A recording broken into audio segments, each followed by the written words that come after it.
3 অক্টোবৰৰ পৰা পুলিচৰ ইণ্টাৰভিউ আৰম্ভ হ'ব। তাত এনেকুৱা কোনো অসুবিধা নাই। যোৱাবাৰ যেনেকে নিযুক্তি হৈছিল এইবাৰো হ'ব।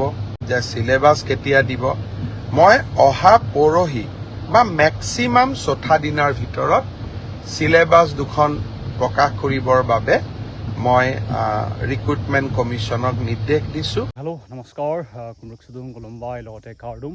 কি খবৰ? মোৰ খবৰ ভালে আছে। তো জাষ্ট ৰানিং কমপ্লিট কৰিছোঁ 5 কিলোমিটাৰ আৰু টাইম বৰ্তমান হৈছে 5:10 অকলে আছোঁ। আপোনালোকে হয়তো দেখিছে ৰানিং কৰিব আহি গ'লোঁ আৰু ভাল লাগিছে। আৰু এটা ভাল খবৰ আছে। ভাল খবৰ হৈছে প্ৰথমে আপোনালোকৰ যেন যোনবিলাক কেণ্ডিডেটে ভয় খাই আছিলে APSC পেটাৰ্ণ হ'ব, অসম পুলিচৰ পৰীক্ষা লগতে ADRE এইবিলাক যোনে ভয় কৰি আছে নাই তেওঁলোকৰ কাৰণে ভাল খবৰ যেন আগত যেনেকৈ পৰীক্ষা লোৱা হৈছিল অসম পুলিচেই হওক আৰু লগতে আপোনালোকৰ ADRE সকলোকে আগৰ ষ্টাইলতে পতা হ'ব। সেইটো কাৰণে একো টেনশ্যন নল'ব। লগতে যিমানখিনি বৰ্তমান ADRE কাৰণে এপ্লাই কৰিছিলে তেওঁলোকৰ কাৰণে এটা বেয়া খবৰ বুলি ক'ব লাগিব। যোনটো বৰ্তমান 3rd গ্ৰেড 4th গ্ৰেডৰ ভেকেঞ্চি প্ৰায় 14,000 আছে, কিন্তু এই ভেকেঞ্চিৰ বিপৰীতে এপ্লাই কৰিছে প্ৰায় 14 লাখ কেণ্ডিডেটে। তো কম্পিটিশ্যন লেভেলটো বহুত বেছি হৈ গৈছে। লগতে এটা ভাল খবৰ অসম পুলিচৰ কাৰণে।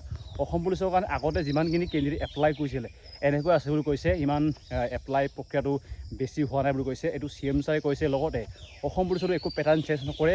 বহুতে ভয় কৰি আছে যেন APSC অসম পুলিচকো পাতিব দিব। সেইটো নহয়, আগতে যেনেকৈ লোৱা হৈছিলে অসম পুলিচৰ পৰীক্ষা তেনেকৈ চেম লোৱা হ'ব। একো পেটাৰ্ণ তেওঁলোকে চেঞ্জ নকৰে।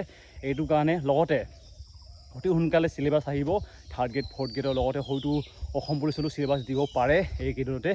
ইয়াৰ অভিশেষে আমাৰ অসমৰ মুখ্যমন্ত্ৰীয়ে কি কৈছে আপোনালোকে ভিডিঅ'টো লগাই দিছোঁ, সম্পূৰ্ণকৈ চাব। লগতে আপোনালোকে এটা লাইক এটা কৰিব নাপাহৰিব। লগতে এটা মোক বহুতে কমপ্লেইন কৰিছে যেন দাদা আপোনাক মেছেজ কৰিব পৰা নাই বুলি কিবা ইনষ্টাগ্ৰামত যোনে নতুনকৈ মেছেজ কৰিব বিচাৰিছে তেওঁলোকক কৈছোঁ এইটো মোৰ ইনষ্টাগ্ৰাম ID।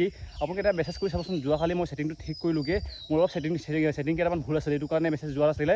যোৱাকালি আপোনালোকে বহুতে কৈছে, এইটো কাৰণে মই অন কৰি দিলোঁগৈ। আপোনালোকে মোক মেছেজ এটা কৰি চাবচোন। এইবাৰ আমি প্ৰিলিমিনাৰী পৰীক্ষা নাপাতোঁ। মেইনছ আৰু ভাইবা ভচিৰ মাজেদিয়ে আমি পৰীক্ষাৰ ৰিজাল্ট দিম। অৱশ্যে 11 লাখ ছাত্ৰ ছাত্ৰীয়ে যেতিয়া 2100 পৰীক্ষা কেন্দ্ৰত পৰীক্ষা দিব, ই এটা ভীষণ প্ৰত্যাহ্বানমূলক হ'ব। কেনেকৈ পৰীক্ষা পাতিব পাৰিম, 2100 স্কুল কলেজ, ই এটা ডাঙৰ প্ৰত্যাহ্বান হ'ব। চৰকাৰী বিষয়াসকলে এই বিষয়ে আলাপ আলোচনা আৰম্ভ কৰিছে। ৰাইজৰো সহযোগিতা লাগিব। কি ধৰণে পৰীক্ষাটো বিতৰ্কৰ ওপৰত ৰাখিবৰ কাৰণে ৰাইজৰো আমি সহায় ল'ব পাৰোঁ তাৰ বিষয়ে আমি চিন্তা চৰ্চা কৰিছোঁ। সময়ত আমি আপোনালোকক ক'ম। 3 অক্টোবৰৰ পৰা পুলিচৰ ইণ্টাৰভিউ আৰম্ভ হ'ব। তাত এনেকুৱা কোনো অসুবিধা নাই। যোৱাবাৰ যেনেকে নিযুক্তি হৈছিল এইবাৰো হ'ব। আৰু শিক্ষকৰ নিযুক্তিৰ ক্ষেত্ৰতো আমি ইতিমধ্যে ব্যৱস্থা আৰম্ভ কৰিছোঁ আৰু ইয়াতো বহুত বেছি বিতৰ্কৰ অৱকাশ নাই। আৰু এইবিলাকত নিশ্চিত কোৱালিফিকেশ্যন লাগে কাৰণে কেণ্ডিডেটৰ সংখ্যাও কম।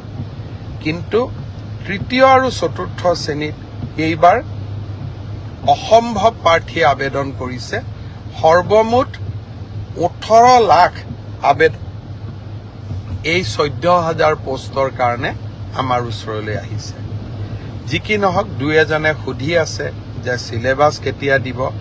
মই অহা পৰহি বা মেক্সিমাম 4 দিনৰ ভিতৰত সিলেবাছ দুখন প্ৰকাশ কৰিবৰ বাবে মই ৰিক্ৰুটমেণ্ট কমিশ্যনক নিৰ্দেশ দিছোঁ।